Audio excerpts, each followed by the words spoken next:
That's a question we've got to address tonight, Stephen, which is the incredible hate that has seemed to have surfaced during these midterm elections.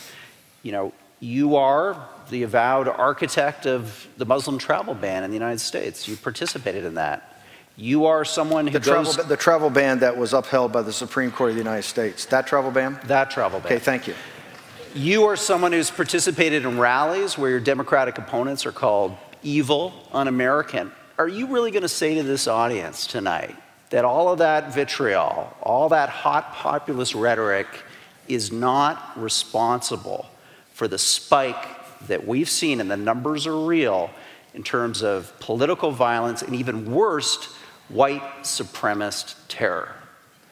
You look, by the way, did Hillary Clinton not 2 weeks ago or 3 weeks ago? We're getting off topic here. No, this is a debate about Hillary Clinton. No, this is the topic. The topic Can is you answer the nobody. question, Hang on, nobody focus on. Can you answer the question?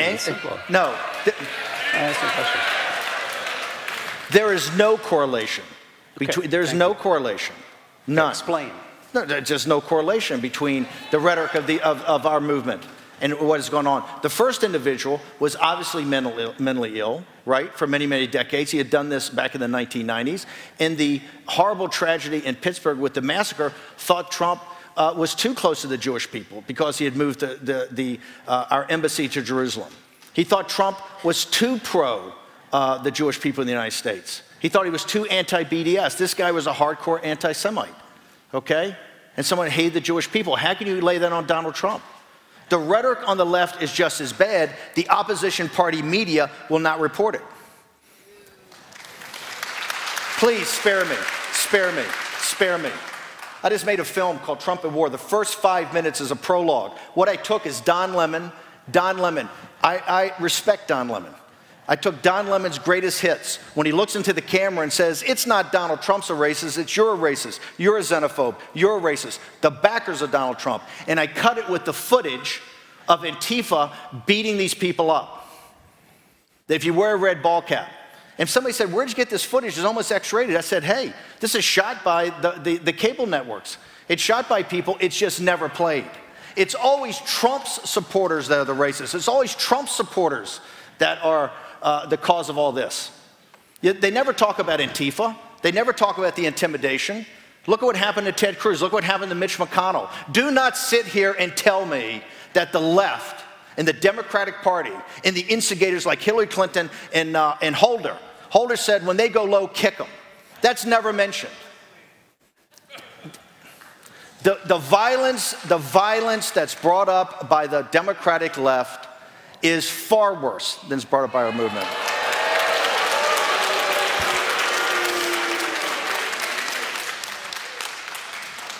And to be conscious of the time. Can I respond to this? Yeah, are you going to respond to it? And then, hold on a second. We're going to respond to that just so the audience knows where we're going, and then we're going to go to closing statements. So we're having such a good time. I thought we'd engage some more. Well, let's waive our clothing statement and still have combat. George Soros, I said in the New York Times the other day, George Soros is demonized because he's effective, not because he's Jewish. And he's been very proud of how effective he's been. I kind of model myself and my NGOs on George Soros. That's how effective he's been in Europe and the United States. And he has not been shy about bragging about that over the last 10 years, of what he's done, how much money he's put to work. He's been incredibly effective. In that regard, he is a role model on his effectiveness. But as I said the other day, when you're that out there, I've got security all the time, and I'm a grundoon. It's the admissions price. It's the admissions price when you're dealing in this type of environment. It's the admissions price. And this is not about George Soros being Jewish. It's just like globalists. It's not some dog whistle. It's not about the Illuminati or the Jesuits or the Freemasons or the protocols of the elders of Zion. Okay, the party at Davos, this is the thing, there's no conspiracy, it's in your face. It's in your face every day. Look at the op-ed that was written, the anonymous op-ed that was written about President Trump, this kind of rolling coup in his administration. They're quite proud of the establishment Republican who said, we're the steady state. That's what it is. There's no hidden conspiracy, and there's certainly no subliminal. The commercial that they rip on President Trump was written by myself and Stephen Miller. Stephen Miller's Jewish. There was nothing trying to, any code words about that. It was off a Hillary Clinton speech. And this is the thing that just, the acid that's dropped on Trump every day about this, to try to delegitimize him as a president. He has not been delegitimized. He has not. This is the nullification project, David, that started from the moment he won. The establishment rejected him. They considered him a clown. They considered us clowns. An island of misfit toys that kind of, ran this campaign and at least reached out to working people and said, yes, your concerns are our concerns. That's why we won Michigan. That's why we won Wisconsin. That's why we won Ohio. It wasn't Trump that didn't use Barack Obama, right, to go to places like Iowa where he had won in landslides before, or Ohio or these other districts. That was Hillary Clinton's campaign. This thing of the total demonization, I understand how he's triggered people. That's why we may lose the House. The left, the Time's Up movement, the resistance, and the Tom Steyer movement. I disagree with their ideology. I admire their grit and determination because they understood something that David and the Republican establishment did not get. That Donald Trump is a transformative president and a historic figure. He's going to be in your lives 10, 20, and 30 years from now. That's a Kafkaesque novel, isn't it? It is. And it's just not about the judges and the 140 federal judges in appellate court that are going to go to 200, that are all going to be Federalist Society and textualists and originalists and deconstruct the administrative state. It's what he's doing from a legislative point of view. Trump is, and that's why do you think the left has been out there like the Tea Party? Why do they think they've been out there since April and May, doing the hard work of politics, knocking on doors? You know why? They know they have to stop him on Tuesday or he's going to get further in their lives. They understand he's transformative. They understand he's an historical president, and it's just going to keep on. President Trump identified himself as a nationalist the other day, right? And the media went to a complete meltdown.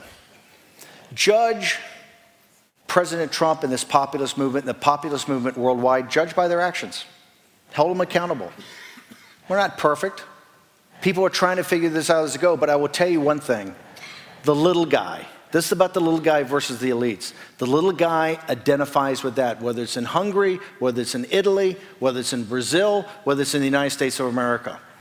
The future obviously belongs to populism. It's only going to be defined by, is it left-wing populism or conservative and right-wing populism? Is it about deconstructing the administrative state and opening up the power of capitalism? Or is it going to be about more state intervention in your entire life? Because that is going to be the future. The battle going forward in the United States is against the Bernie Sanders and the Cory Bookers and Elizabeth Warren and that aspect of the Democratic Party that grows in strength every day, the resistance. That's the reality. The rest of it's just happy talk. The other thing, don't look beyond the smears, the signal and the noise. Look at the signal. Look at the actions. Look how they're bringing people in. Look how this populist movement will reach out and take the economic nationalist and the Bernie Sanders movement. Look how we will go and accommodate and bring in a third of the African American vote in our country, something the Republican Party for decades and decades and decades talked about and never did. Look at right now, I think it's 40%, the poll today, 40% of Hispanics agree with what President Trump's doing on the border because they understand they bear the burden of the solutions of that. I'm not saying President Trump's perfect. He wouldn't say he's perfect. He's a very imperfect instrument. He might not say he's an imperfect instrument. But I can understand David's frustration. I can understand the angst.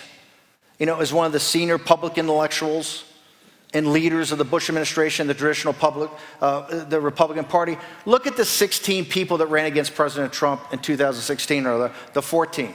They were a flower of a generation of donor money, of heritage, of AEI, of Cato, of Paul Singer, of the Kochs, of all of it. And look at the quality of the people. Jeb Bush and Marco Rubio, Governor Christie, Ted Cruz, Rand Paul, every vertical had its best person.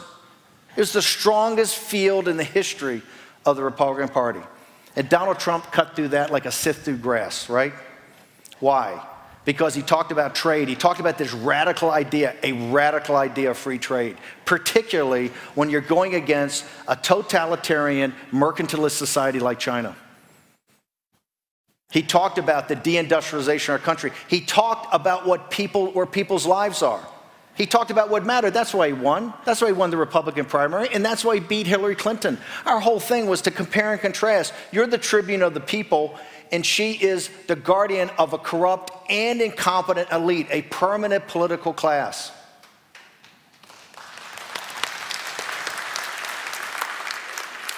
Somehow I see I'm not quite connecting. This is the future. And it's not, and I realize David tonight tried to demonize this. It's not racist, it's not nativist, it's not xenophobic. The deplorables are the finest people. We're in the fourth turning of American history. We had the Revolution, the Civil War, Great Depression, World War II. And now the fourth turning. Every 80 to 100 years this happens because in generational history, it's the movie David was in with me. It's about how you're raised. How you raise the generation. We're in the great fourth turning. In the next 10, 15, or 20 years, the United States is going to be, we're either going to be the country we're bequeathed or going to be something totally different. And the backbone of our country, we're not an idea. America's not an idea, it's a nation. We have the greatest land and the greatest resources. We have divinely inspired Constitution and Declaration of Independence. But that's not our strength. Our strength is the deplorables, just like in Canada. It's the little guy. It's upon their shoulders everything rests. And they're the backbone of the populist movement. They're not racist, they're not nativists, they're not xenophobes. They're citizens of the greatest country in mankind's history. And they, not Donald Trump, not Stephen K. Bannon, not Mike Pence, they are going to lead us through this great turmoil to come. Thank you very much for having us tonight.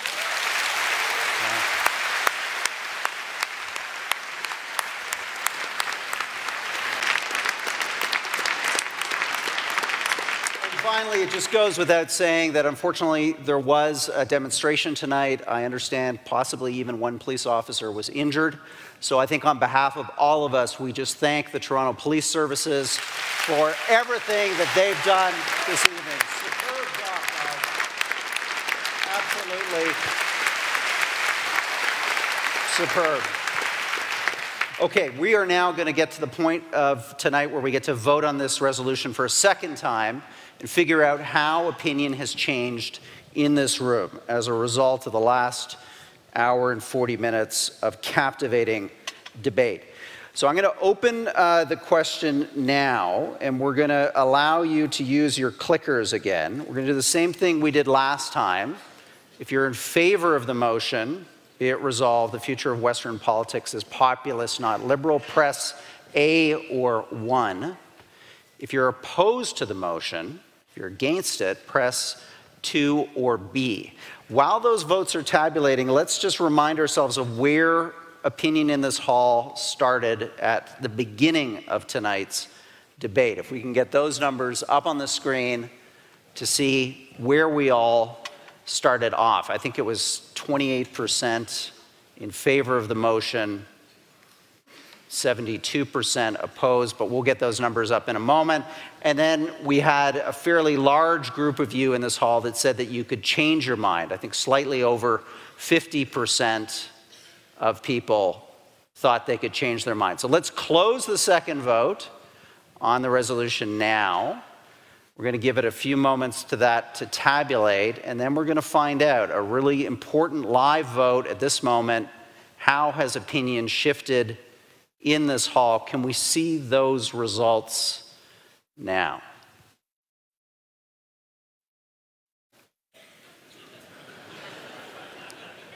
I'm sure somebody is having. There we are. 57% yes. 43% no. A pretty decisive result. Congratulations. Shake each other's hands for a superb debate. Fantastic. Such an honor to be up here with you. Okay, ladies and gentlemen, that's it for tonight. Thank you to the Munk family, the Aurea Foundation. We will do this all again in the